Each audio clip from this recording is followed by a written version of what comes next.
Okay, Madeira USA has a business blog, and it's called MadeiraMatters.net. We have a fictional character named Professor T.H. Reed, who posts blogs, and in May of 2014, our professor posted a blog that he titled 6 Billion Reasons Why You Need to Master Embroidering on Performance Wear. 2 years later, the New York Times coined the term athleisure as an apparel category that includes clothing, footwear, and accessories that are suitable for work, workouts, and leisure activities. It puts the size of the athleisure market in the U.S. at $97 billion annually. So in 2 years' time, you see that kind of growth spurt for performance wear apparel. Adding a little bit more perspective, the trade association Cotton, Inc. points to the convergence of several consumer and retail trends within the activewear market. They say that more than 9 out of 10, or 92% consumers, say they wear athletic wear, or performance wear as we refer to it, for activities other than exercise. With this trend showing absolutely no signs of slowing, the importance of mastering embroidering on these performance fabrics is really paramount to your business, and that's why we're taking an in-depth look at it today.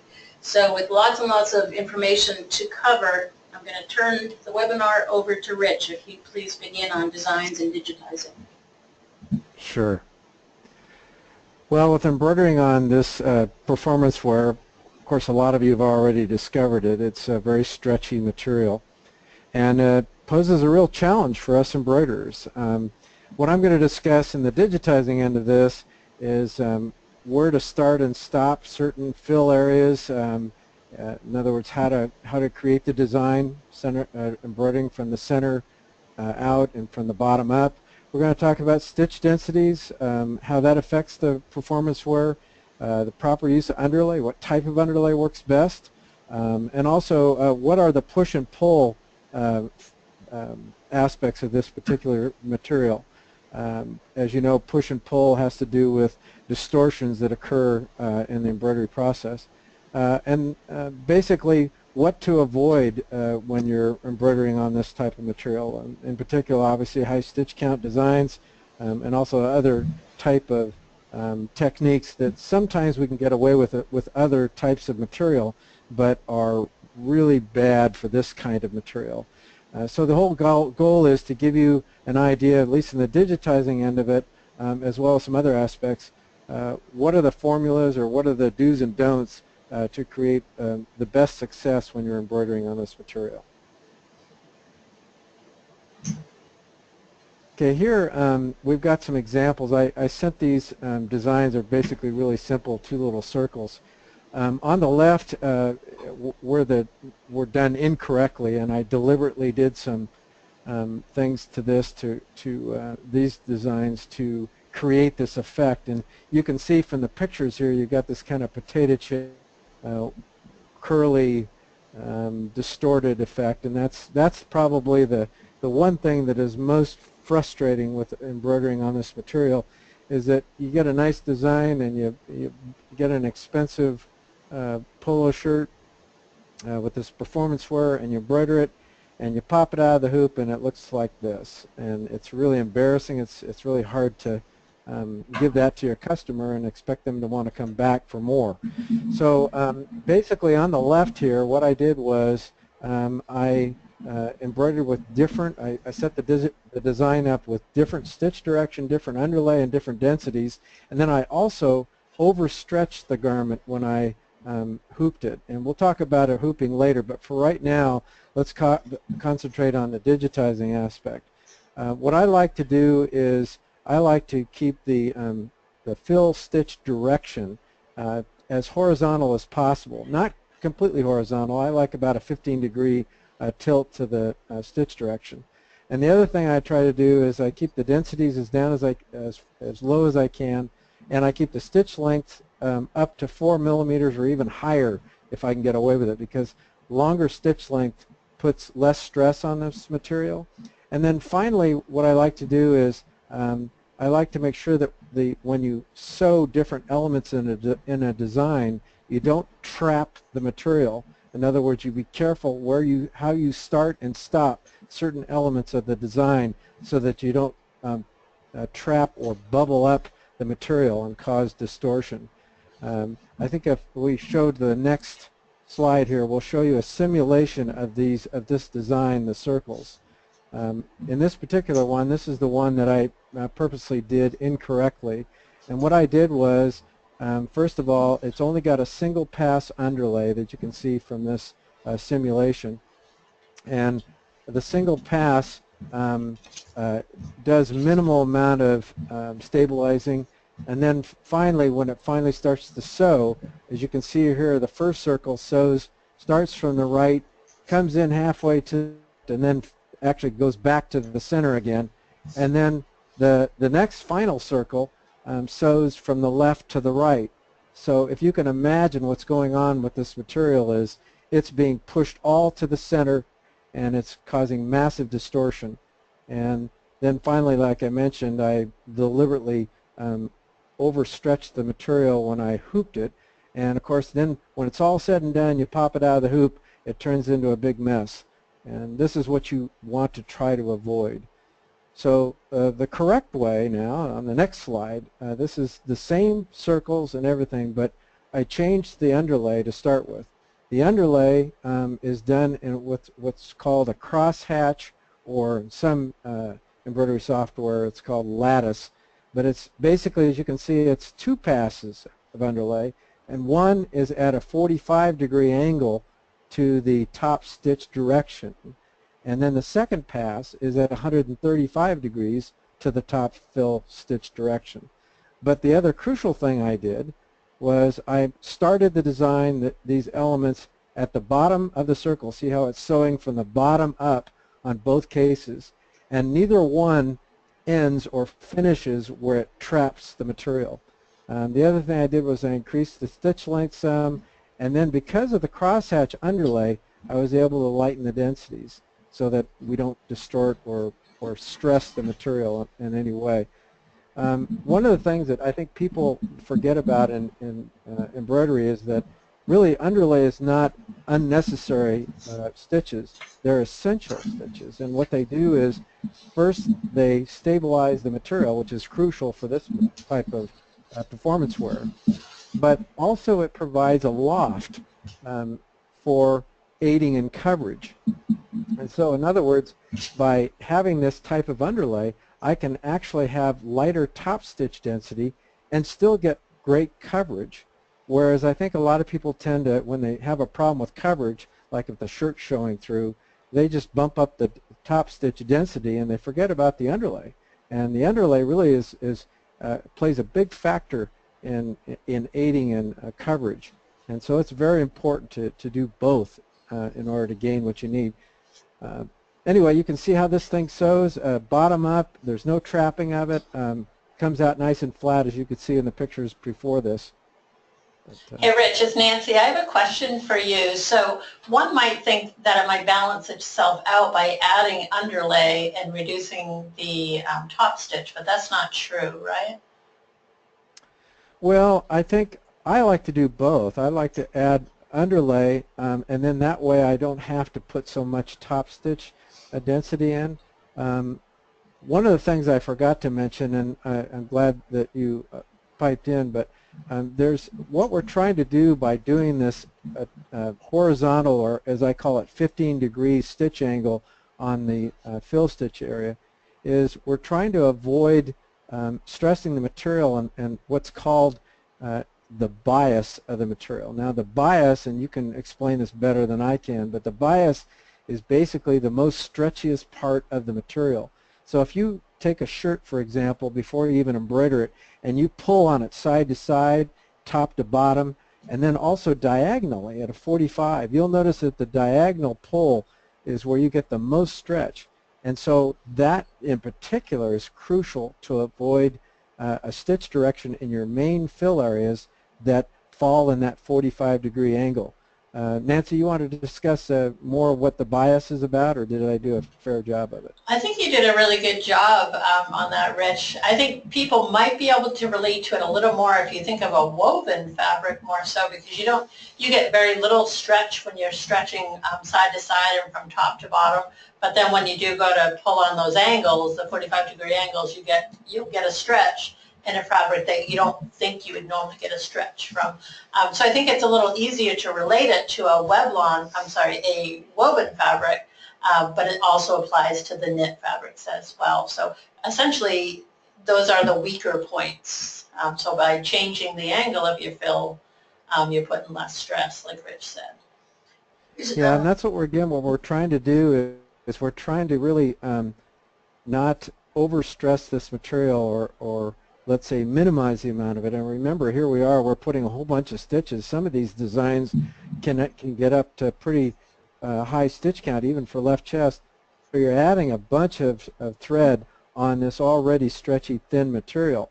And so what we got to do is kind of sneak up on it and do it in such a way that we can get away with it and still have a good quality look, and one that even after washing looks good. Rich, just a quick question that came in on these circle designs. What fill stitch are you using in this design? Oh, it's just the standard fill, no special pattern to it. It was kind of the default setup in my embroidery software. The only thing I changed again in terms of the type of stitch was the stitch length of the top stitch and also the underlay. The underlay, by the way, I like at 4mm stitch length, and the actual density of the underlay, the lattice look. If you were to look at the lattice, now this picture is kind of hard to see here, but basically what you end up with in the crosshatch or as we called it, the lattice look, is basically a grid of diamond shaped, they're not diamond. Yep, that's the right one, Rich. Diamond, okay. Yep. Anyway, it's a diamond shape, and if you look at it up close, the top and bottom of the triangle shape, and they're all like all together, but the diamond top and bottom are actually pointing at the opposite ends of the start and stop point of the fill stitch. So it's directly perpendicular, if you will, to the fill stitch angle. And this is just the best, I've found the most perfect way to stabilize this material.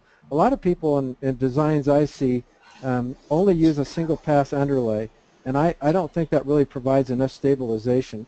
In fact, I use, not only for this type of material, I use this kind of underlay in a lot of different garments, not just this performance wear. It's just a good all-around underlay technique. Somebody did ask about the angles again, so correct me if I'm wrong, Rich, but it was at a 35 degree on one side and 135 degrees for the second part of the that's in the underlay. That's in the underlay. Yeah. That's in the underlay. But remember, that is in relationship to the top stitch fill direction or angle. Excuse me, angle. And the angle of the top stitch, which is what we're looking for here, is 15 degrees. So not perfectly horizontal, but definitely not at a sharp angle to avoid that bias. So we wouldn't do it, for example, at a 45-degree angle. Right. So really, I found that 15 degrees is just perfect. And also, the reason for that also is that the 15-degree works really well if you're doing lettering on top of it, because then the lettering doesn't fall into the to the stitches. Whereas if you had a horizontal fill stitch direction and you put the lettering on top, it wouldn't be as successful as this 15-degree angle is. The final thing I want to point out too is a lot of you have software that does what we call curved fills or spiral type radiating fills. Avoid that at all costs when you're embroidering on this material. Yep. That is the ultimate way to stress this material, and I guarantee you will have puckering if you do that. Now, would that include a satin outline stitch as well, Rich? Somebody had a question similar to that. No, satins are different. Yeah. Satin doesn't stress the material like the fills do. And again, mostly what I'm talking about, and you'll see some examples coming up, but the main fill area in the design is what's going to cause the garment the most stress and the most problem. So that's the main area that you want to do this 15-degree angle. You'll of course want to do other stitch angles with maybe other elements in a design, and you'll see an example of that coming up. And that's okay to do. But what we're trying to do is the main area of a design, you want to try to stress the material the least, and that's where the 15-degree stitch angle of a fill works the best. Rich, one of our visitors is curious what software you use. I use Wilcom software, Okay. but And so you use most Pulse. all software out there, Yep. good quality software. I think Pulse is one that you folks use, but there's a lot of good software out there, and most of them have automatic underlay features and allow you to control stitch lengths and underlay densities and underlay stitch lengths and stitch angles and all that. So it's really not the software so much as just understanding your software and where to make the changes when you're digitizing. Okay, the next forward picture. now and take a look at some other examples. Okay, these are examples of some designs that I've done on performance wear. The first thing I want to point out, I guess we'll start with the Survivor design. I don't know about a lot of you folks, but you know, we get a customer that insists on what they want. I mean, they just say, hey, you can say, you know, we really shouldn't do this kind of design on a performance wear, which, like I said earlier, we should avoid high stitch count designs. But our customers want what they want, right? I mean, they don't care what you say sometimes. They insist, you know, this is what I want. So that makes it more challenging for us, and that's why, like in that bottom right corner, to start with, I had to simplify this design a lot. There was just way too much going on. And those of you that are experienced digitizers understand this, that thread is not ink. You know, I don't know if there's an embroidery machine yet that ink comes out of, and that's what I explain to people, that, you know, we're really dealing with thread, and therefore we have to sometimes simplify a design in order to achieve even any remote amount of success. So what I did was I took a lot of the elements out of this design, and maybe instead of 14 little squirrely gigs or something around the outside, I put 4, and yet it still maintained the look of the design, but it simplified it enough that we could be successful with embroidery. But what the key that I did with this thing for performance wear is, first of all, it's coming up with the right kind of backing, which we're going to talk about down the road here, and also the hooping of it. But I did a lot of testing of the design itself, and I made some changes to it. I was constantly lightening my densities and seeing how light I could go and still make it work. And I just finally found the happy spot in all of the elements in this design that used the least amount of density but still maintain a good quality look. This design sewed really flat, looked really good. The customer is very happy, and I guess they ordered 3 or 4 times additional orders because they kept selling them so quickly.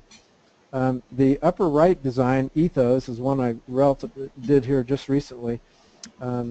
Anyway, the main fill area again in this design is the one that we want to pay attention to, and that's that dark green fill behind the badge there. That I did at a 15-degree stitch angle, and then the crosshatch or lattice underlay.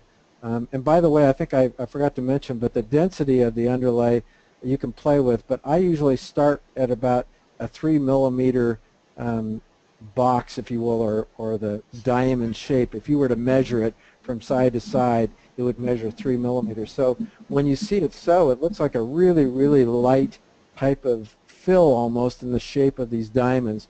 But that's to start with. And then what you do is you play with the densities, so you determine what works best on whatever color you're working with. And that's the other thing to think about too, is when you're dealing with a dark color garment and a light color thread, or the opposite, that's going to play a factor in your densities on obviously on obtaining good coverage. But in this particular design, so that area there, the green area, is what I mentioned. I did the 15-degree angle, and I did the crosshatch, and stitch length on the fill is at 4 millimeters. I think a lot of software comes at default at 3 millimeter or 3.5 millimeter, and that doesn't sound like a lot of difference, but it really is a big difference, I think.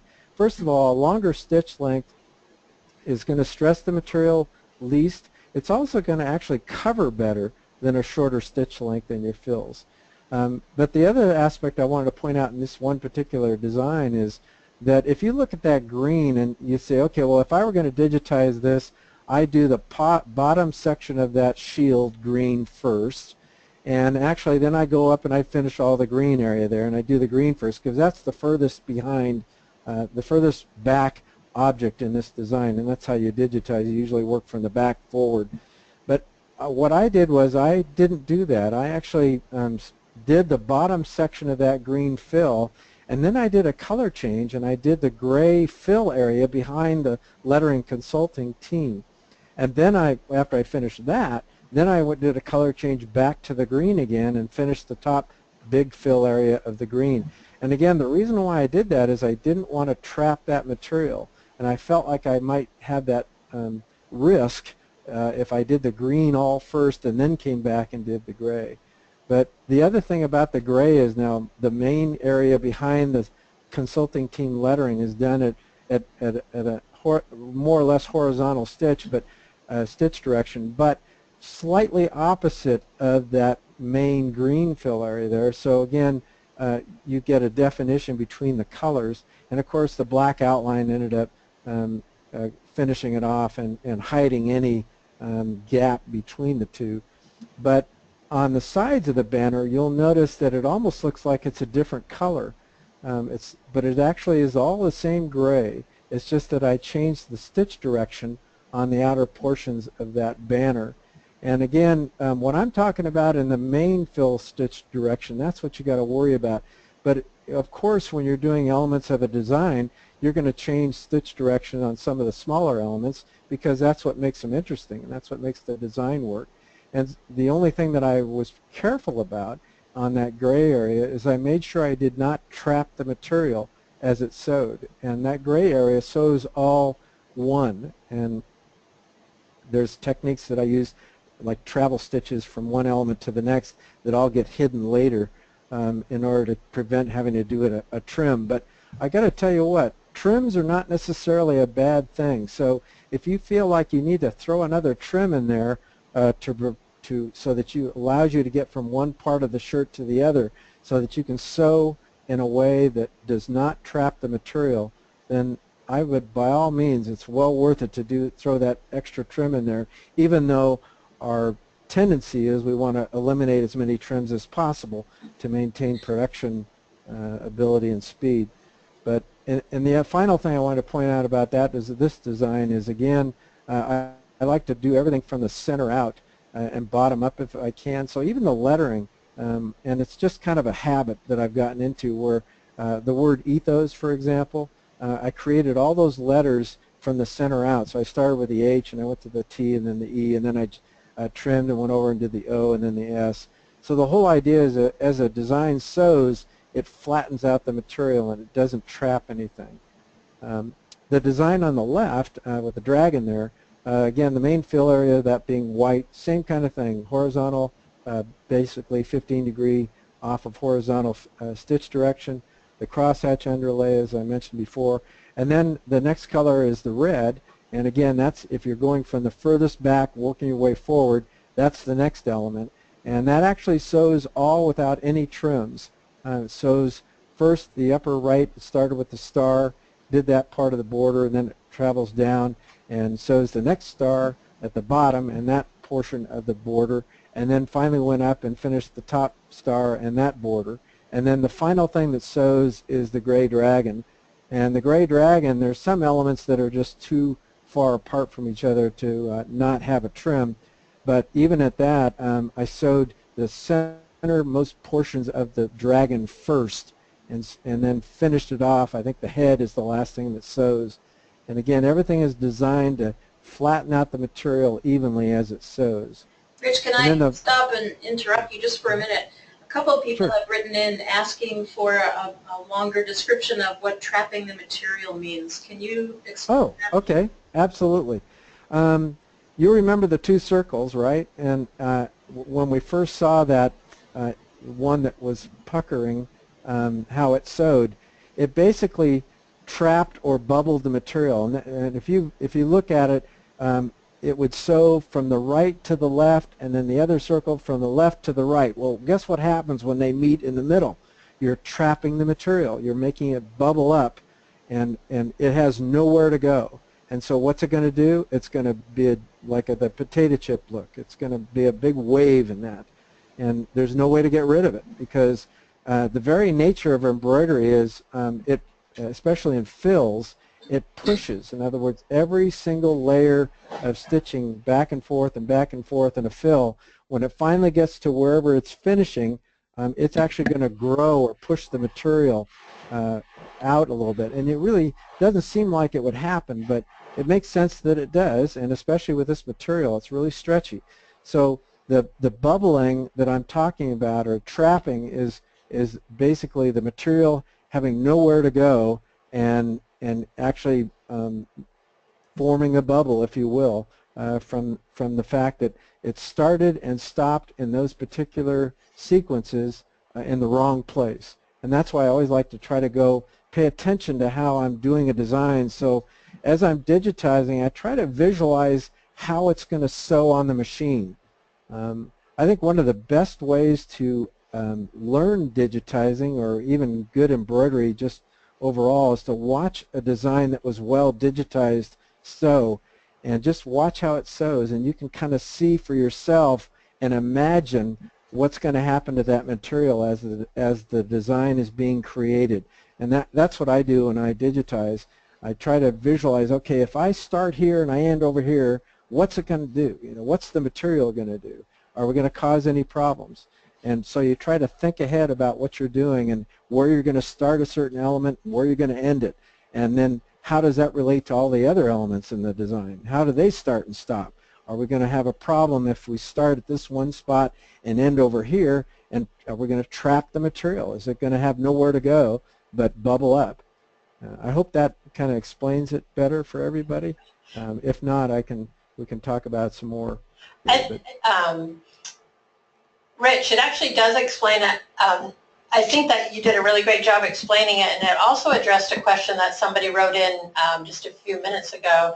And I think sometimes that bubbling or that curving, like a potato chip, doesn't happen or doesn't show up until you've actually laundered the product itself. So that was a good question that somebody sent in, and they're actually asking how they can avoid that. And I think that your description of, going from the center out and the bottom up so as not to trap that fabric, that's how you're going to fix that or avoid that from happening. That's true, and this is the digitizing aspect now. There are other things that we're going to discuss here soon that also will help you prevent that puckering after being laundered. The final design, let me finish up here with the one on the bottom left there. There is that green area there, the main part of the hand. The reason I'm pointing this out is it used the crosshatch underlay in the same, again, 15-degree to horizontal stitch direction. But what I did there was I increased the stitch length all the way up to 5 millimeters, which is quite long, really, for a normal fill. Most fills, like I said, the default in our softwares are like 3 millimeter or 3.5 millimeter, and what I typically like is a default of about 4. But in this particular case, because I'm not having any lettering that goes on top, the hand was just the hand, I was able to increase that to 5 millimeters. What that did was, first of all, I think it looks prettier. It's kind of hard to tell from this picture, but longer stitch lengths always look prettier. That's why satin stitches are the prettiest stitch in embroidery, because they're nice and long and they don't have as many needle penetrations, whereas in a fill stitch, it's basically just a row after row after row of running stitches, and they tend to look kind of flat. And so the way you get that to look better is to increase the stitch length, because then you get a little bit more shine from the thread, and therefore it looks prettier. But the other aspect, of course, is that you get better coverage with it. And I had kind of a challenge with this particular design because it was going to be this dark green thread on a white polo. Boy, that's tough to get the kind of coverage you want without putting way too many stitches in the design and then therefore stressing the material and causing puckering afterwards. when this thing was all said and done, it laid perfectly flat right out of the hoop. It just looked terrific. The final thing that I do, and we'll point this out really, and it's a tip that I like to give people, and a lot of you already do this, but when you're finally all said and done and you're through with your embroidery on this performance wear, don't be afraid to hit it with an iron and a little bit of steam. I like to do that just because I like to present my product, my shirts, to my customers so that it looks its best. And sometimes if you have any hoop marks or anything like that, of course that relieves that. But the key that it does for this performance wear is it relaxes the stitches. It finally sets them so that they lay perfectly flat. So good digitizing, and then we're going to talk about hooping here pretty quick, and then finally pressing it with an iron is the key to finally get a good flat look in your finished product. Rich, just one quick question before we leave this slide. What was the stitch count for Survivor? That one was a lot. I think it was about 22,000 stitches. I mean, it was crazy. Okay. Just way too much. The design itself is a pretty good sized design, and that the way I size that design, by the way, is how most people should, I think, size a design, and that is based on the smallest, most important element. In this case, it was the lettering Second Chance. I think it was the smallest lettering, and that was like 4.5 millimeters tall. And so the overall design ended up being about, I think it was close to 4 inches wide, which is, I think, about the largest you want to go with the left chest design. We also have a tool, if everybody can hang in with us till the end of the webinar, that's useful for attaching very high stitch count badges like that one. Rich, what was the size of that logo? A lot of interest in the Survivor logo. 22,000 stitches, and what's the size of it? I think it was about 4 inches wide, if my memory serves me right. So it's 4 inches wide and about maybe 2¼ inches tall. I think that's what it turned out to be. And then, by the way, kind of off subject here, but I use 60-weight thread in some of that detail, like the small lettering Second Chance. And if those of you have not turned on to that, you probably know I'm a nut about that stuff. It works really well. Thank you. So I would encourage you to try it.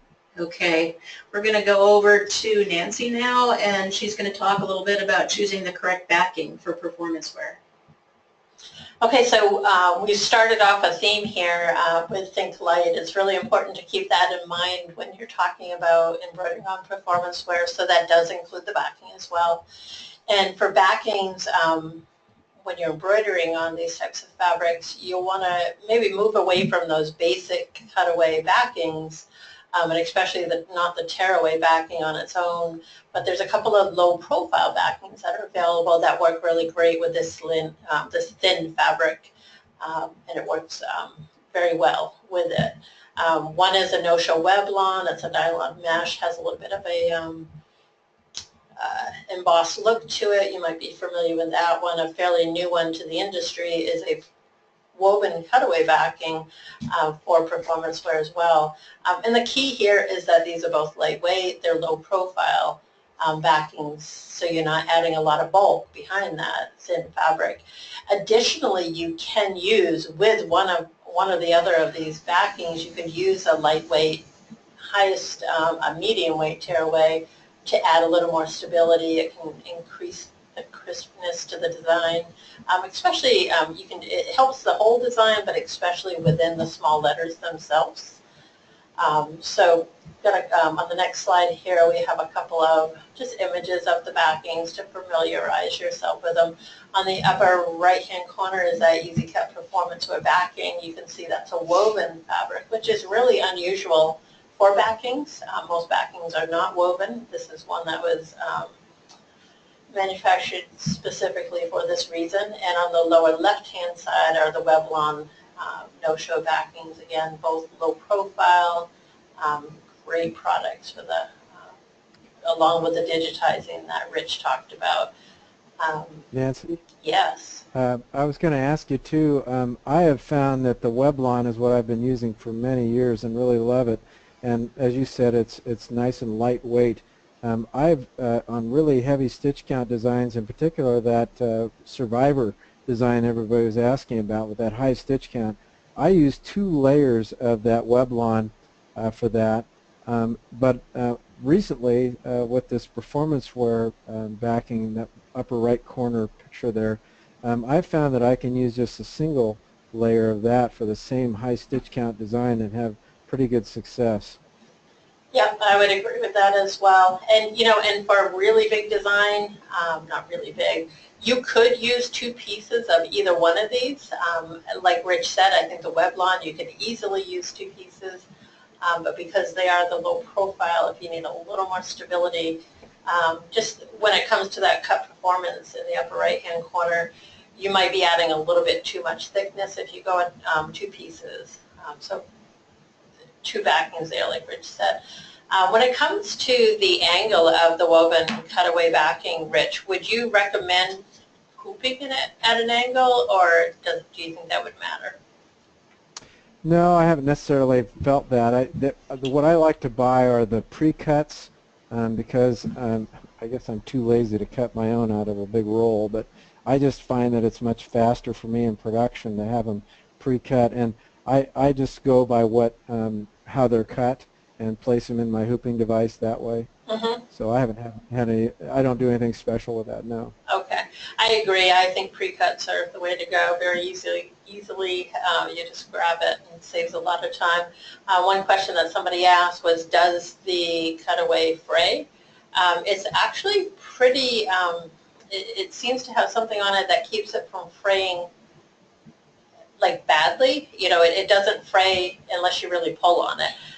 And we've actually done some testing here as well, embroidered and washed several times.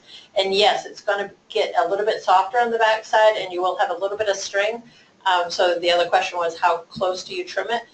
When it comes to backings, I tend to trim, about 1/4 of an inch from the design. There are some tips and tricks when you're trimming backing away from an embroidered garment. You always want to make sure that you're holding the backing while you trim, and you want to be able to see the garment or the fabric as you trim.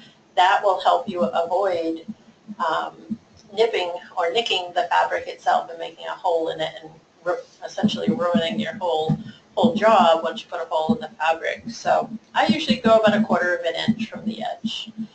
Difference between... I was just going to say, because it's so sheer, you really don't have to get so close to the embroidery itself. That 1/4 inch works just fine.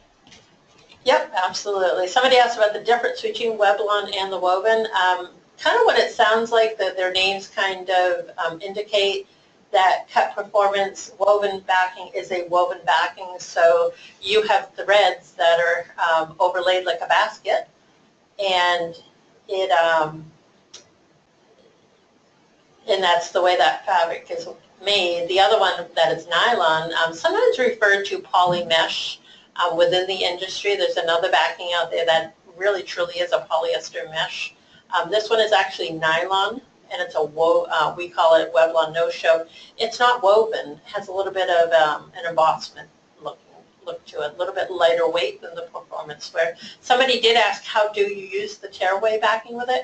Well, you always want to lay the tearaway backing down first, and you can put either the Weblon or the performance cutaway backing next, and then your garment, and then you're going to hoop it. What that does is it gives you a little bit of extra stability during the embroidery, and when all is said and done, you can simply tear away the lightweight tearaway backing, and then you can trim with your scissors the cutaway backing. But you do want to have that cutaway as far away from the garment, so you're allowed to tear it away easily. And the woven performance backing is not stretchy because it is woven, unless you were to pull it on its bias, like we talked about earlier. So if you pull it on the angles, you're going to get a little bit of stretch. When you pull it side to side, top to bottom, you're not going to have any stretch to it. So it's a real similar to a typical cutaway backing. Okay, let's take a look at examples of where your backing actually can affect how the outcome of the same design here. This design here is about 1.25 inches wide by 1.5 inches tall. Same exact design, same exact threads were used. The only thing that was changed were the backings themselves. On the left-hand side, you can see that those designs do not look as well. On the upper left-hand side, I used a basic 3-ounce cutaway backing because I wanted to make sure that design looked well. And you know, I'm thinking as an embroiderer out there that might choose that cutaway backing because it does make the design look well. And you have to admit that design there looks really well. Unfortunately, that halo that you're seeing behind it is the 3-ounce cutaway backing on the back side. So that's a solid white backing behind a lightweight white fabric.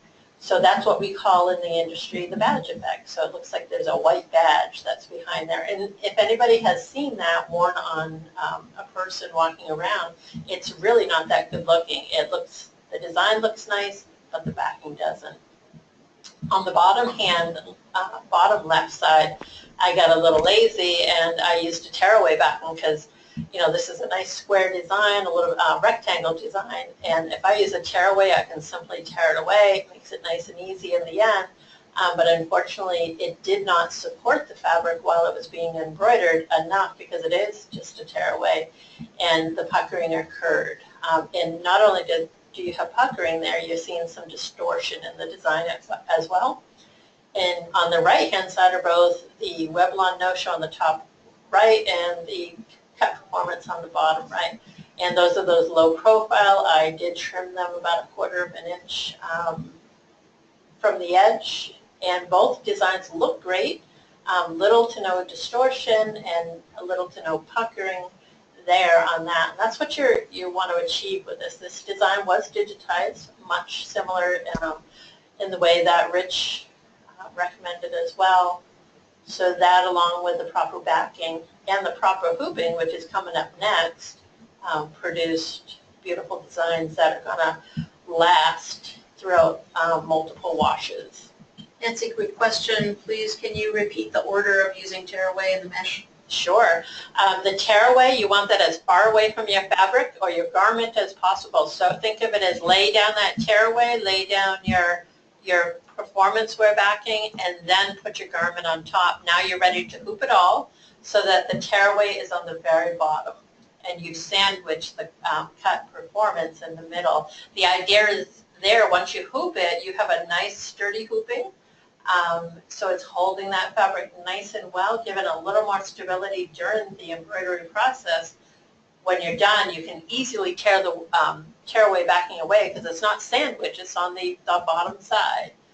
So that's the idea. You want to be able to tear it away easily, and then you want to trim your cutaway backing with the scissors. And somebody mentioned, what about after laundering? They were experiencing some puckering. Well, a good quality cutaway backing will prevent that after washing. That's one of its functions. Yep, and actually somebody just asked about using a washaway with with a Weblon or tearaway. A washaway is just what it sounds like. It's going to wash away eventually. So it's really going to give your design and fabric no support once it's been washed once or twice.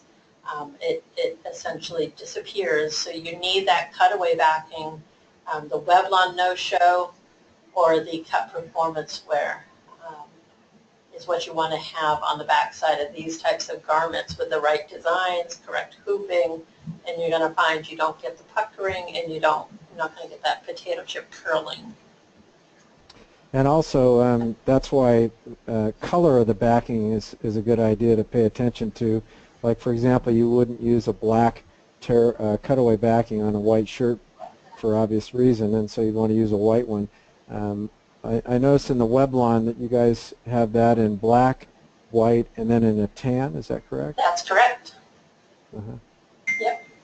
Nancy and Rich, I know you both had discussions about the use of adhesive spray. Does anybody want to, the question came in about that. Do you ever use adhesive spray with the Weblon? One of you want? You know, I personally avoid that, only that it's one extra step, and if you're in a high production shop, it's just one more thing to deal with. But the other aspect to it, it's messy. It also tends to gum up your needles even if you use so-called needle-friendly spray adhesive. So I like to try to avoid it. Also, just that spray adhesive in the air is not good to breathe. It's not good in the electronics in your machines. So I tend to avoid it. However, I have to say that if you've got a particularly challenging garment or something, I certainly, you never say never. So I would, give it an experiment and try it and see if that helps you. Yep. As a general rule, I think if you use the correct backing and you hoop it correctly and you have a well digitized design, you shouldn't need to use spray adhesive. But what's your experience, Nancy? I agree as well, and I got to be honest, when I first started hooping is probably one of the most challenging things overall when it comes to embroidering. And I did use it at the beginning, and I found it helped to learn how to hoop properly, to get a good kind of tension within the hoop itself. I think when it comes to this fabric, Rich is going to talk about hooping techniques that I think are going to help you out as well, so you might be able to avoid using that extra step. Has its places, has its needs, certainly for sure, but we're talking about 4 elements here during this webinar, and hooping is a big element, or just as big as all the other elements that you'll see. So why don't we take a look at that, and maybe that's going to help you. Okay, the other component to embroidering successfully on performance wear is how you hoop it. And what I'm going to talk about here are traditional hoops. I know some of you out there have what's called the magnetic hooping systems, and I will tell you up front that I really don't have much experience with it. I've heard a lot of great positive things about it. In particular, it seems to work, and what it was designed for was to work particularly well with really hard to hoop items like Carhartt jackets and heavy bags and things like that, where it takes 3 men and a gorilla to get some of these items to hoop.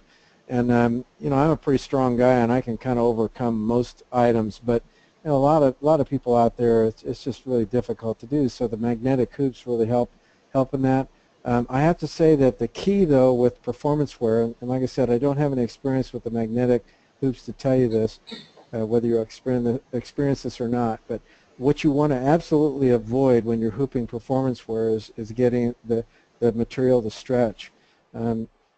If you stretch that material as you hoop it and you make it nice and tight in the hoop, guess what's going to happen after you embroider it? You're going to pop that hoop loose, and that stretched material is going to try to go back to its original shape, and compounding that, you've added a whole bunch of stitches, and then what's going to happen is everything's going to just pucker right up. So by all means, you have to avoid that hooping it too tight. And so what I'm saying about magnetic hoops is experiment with it and try it. And if you notice that you're getting some puckering, you may want to experiment using the old traditional hoops. Now, how do you hoop with a traditional hoop? That's typically the round green hoops that I have for my machines, my Tajimas. What I like to do is I take the garment and the 2 pieces of the hoop, and I put them together without any backing, and I flip it over so that I can adjust the inner hoop ring, and I tighten that thumb screw or loosen it, however which, until just the material is secure, not gripped tightly at all, but is just basically just barely holding it. And then I try going ahead and putting my combination of whatever the backing I'm going to use, whether it's a performance wear with a tearaway or Weblon or however many layers of that. But anyway, I put all that together, and then the final test then is, as you hoop it, you want to make sure that that hoop is just barely holding the material. Now, obviously, you don't want it to fall off of the material as it's embroidering, well, that would be disastrous. But you don't want it to be strangling that material and more importantly, stretching it. So once you get that adjusted, and sometimes it takes a little playing with it to get it adjusted right so that you're happy with it. But then once you get that adjusted, then I take all my hoop rings out for the production job that I'm doing, and I make them all adjusted the same, and then I don't have to think about it from then on. And then when you go ahead and do your hooping, then again, like I said, you lay the material in there and you lay the hoop in, and you should just gently have to push on that hoop to get it to hoop over the material, and you should not see that that performance wear stretching, or very modestly stretching it, if at all. And that's the goal. And then, like I said, if you're not happy with it, if it looks like it's stretching at all, then just keep adjusting it until you don't get that. And then it's just a technique issue. You know, once you get used to hooping this stuff, then you don't even think about it. You just do it, and it becomes fast and easy. But the crucial thing, like I said, is not over tightening it. Rich, a question came in specifically on what you're talking about. Someone talking about how they hoop the way you're describing, and the inner hoop falls out even if it is pretty tight. This person has to either tape or clamp, which is time consuming. Do you have any suggestions on how they can avoid the hoop falling out? Well, that's kind of an interesting question. I think that one of the factors that keeps the hoop secure, the two pieces secure to each other, is, first of all, you're going to have some friction or resistance from the type of backing you're using, and then also you've got the garment itself. I have never seen one actually fall out like that. If it really is falling out, then you probably need to tighten it a little bit. You can experiment with it, and I have done this not with performance wear necessarily, but with other types of garments. If you were worried about it after you've hooped it, and you're concerned about it being, gee, it looks like it's just right and it's not stretched and everything's good, but I'm just a little bit worried about it popping loose, then you know, you can flip the garment over after it's hooped, and you can tighten that thumb screw up just a little bit while it's already hooped. You're not stretching the material, not stretching it, you're not changing anything other than you're just clamping that hoop a little bit better, and that should make you feel better, and so therefore you won't have any problems. I've never had a garment fall out of its hoop while it was embroidering. That would obviously be disastrous. I think with heavy items like Carhartts and all that, you know, the tendency is for that to happen, and that's because the garment overall is so darn heavy that as it's embroidering around the machine, if it's not hooped really tight, you know, just the weight of the garment will pull itself out of the hoop while it's in the machine. But I've never had that experience with performance wear because it's so darn light already. It really doesn't take much to hold it. Okay, thank you. If we can take a look at this slide now, if you can share with us the correct way for hooping. Sure, and you know, obviously here we've got two different size hoops, a 15 centimeter and this 12 centimeter. The smaller the hoop, the better. Obviously, that you want for a tiny design like this World Championship design, this 12 centimeter hoop worked the best. The other one would work okay, but it's really best to use the smallest hoop as you can. So that's the rule of thumb there. The bottom left corner actually just shows you how, in fact, I think it looks like they're pulling on the bias that we were talking about earlier, this material, at a diagonal. You can see how stretchy it is. One of the things you can do, just like I said, just to kind of picture in your mind what the material's like, is to go ahead and grab it before you do anything with it and just pull on it and see which way it stretches the most. And I think you'll see this bias that we're talking about, where you pull it in a diagonal or 45-degree directions, that's where it stretches the most. Okay. Anyway, here are some examples of what not to do and what to do, I guess, to achieve success. The ones on the left there, I deliberately overstretched the material when I hooped them. The other thing I did was I increased the stitch densities on the fill areas behind Superstore, that white fill area there, and the white fill area behind the little checkered flag. And then also in the Chrysler logo down below and the Ford logo, I increased those stitch densities quite a bit. And all that, again, just kind of overstresses. The combination of the hooping it too tight and too many stitches just overstressed the material. And so when I got through embroidering it, you get this really kind of puckery, wavy look. And even a clothes iron, you won't be able to fix that. Whereas the ones on the right, I used the right densities, and I hooped them just tight enough, and they came out nice and flat and looked good. One of the things about performance wear I wanted to point out too in digitizing is that you have to watch in lettering it tends to need a lot more distortion. And you think that's kind of a funny term, but digitizers use that because what we're doing is we're exaggerating sometimes, particularly in lettering, each letter, because we know that as they sew, they're going to want to change and look different in the finished product. So for example, in the word Toyota, the columns of the T and the A and the Y are going to grow. That's the push aspect. The pull aspect is evident in the O's of Toyota. So what does that mean? Well, that means when I digitize it, if you saw my design on screen, you'd see it look really goofy because the T, I had the bottom part of that T, I left it way up high because I knew it's going to grow. And then the O, I made it quite a bit bigger around than it really looked right on screen. It looked terrible on screen. But when it embroiders, then it shrinks all up, and then the T grows a little bit. And so when everything is said and done, everything lines up and looks proportionate, looks correct. And what you're going to find with performance wear is you need to do that kind of distortion more so than any other kind of material. Rich, one question came in about the underlay. What's the best underlay to use under satin stitches? Since we have a lot of letters here, maybe that would be helpful.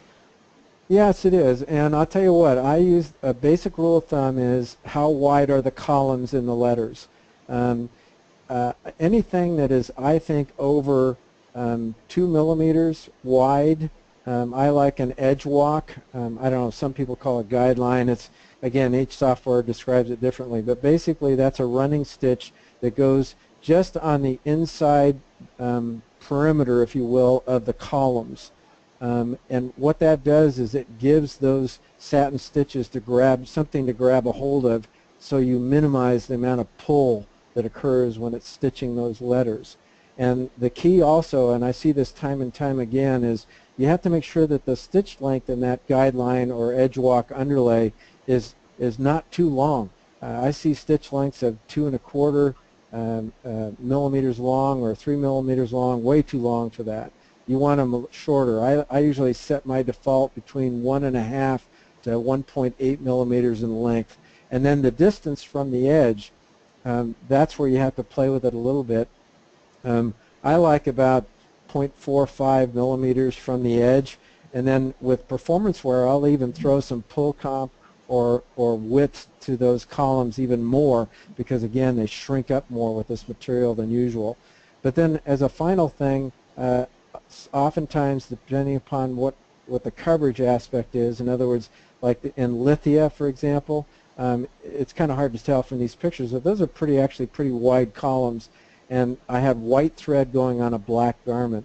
And so I added a double zigzag or just a single zigzag on top of the edge walk, and that aids in the coverage aspect, so I don't have any black garments showing through. And again, the whole idea is I don't want to, the first thing I want to do is do the underlay, and then the last thing, if I'm still not getting enough coverage, is I might tweak the upper thread density or the actual satin stitch density, if you will. Thank you, Richard. Sorry, I think we're really close on running out of time. Yeah, I'm sorry. we are. No, that's okay. We're going to move into needle and thread real quickly now. So a lot of people were asking about this at the beginning of the webinar, so here we have the needle and thread. When it comes to the best thread overall, rayon thread has a more of a soft hand or soft feel to it, so it lays a little better, it curves a little better than a polyester thread, so whenever possible, sticking with rayon is a good choice for the performance wear fabric itself. Polyester can be used as well, so if something you can potential to be laundered with bleach, you would want to use the polyester. 70-10 needle for the 40 weight is a great size needle to use for it. So typically a 75-11 is the standard size needle for 40 weight thread. Consider going a little lighter or smaller with that needle when you're just sticking with the 40 weight thread. Ballpoint needles are the best because they're not going to cause any runs. So a true sharp needle could potentially slice the threads within that knit fabric and cause a run much similar to what you might see in nylons. And then consider specialty threads like the FS Metallic 50 if you're going to add a little bit of bling. Somebody did ask, would you use a coverall for the back side of performance wear? Might not be necessary on a general rule, but if you're using metallic thread especially, you might want to consider putting that finisher on the back side of the garment to prevent any itchiness. So from here, we'll take a look at the threads themselves. You got your rayon that's available in a 40 and 60 weight. Do consider using your 60 weight for your smaller letters and your fine detailing within the designs themselves. The 60 weight is also available in the poly neon, and additionally a 75 weight is available there. So threads get thinner and thinner.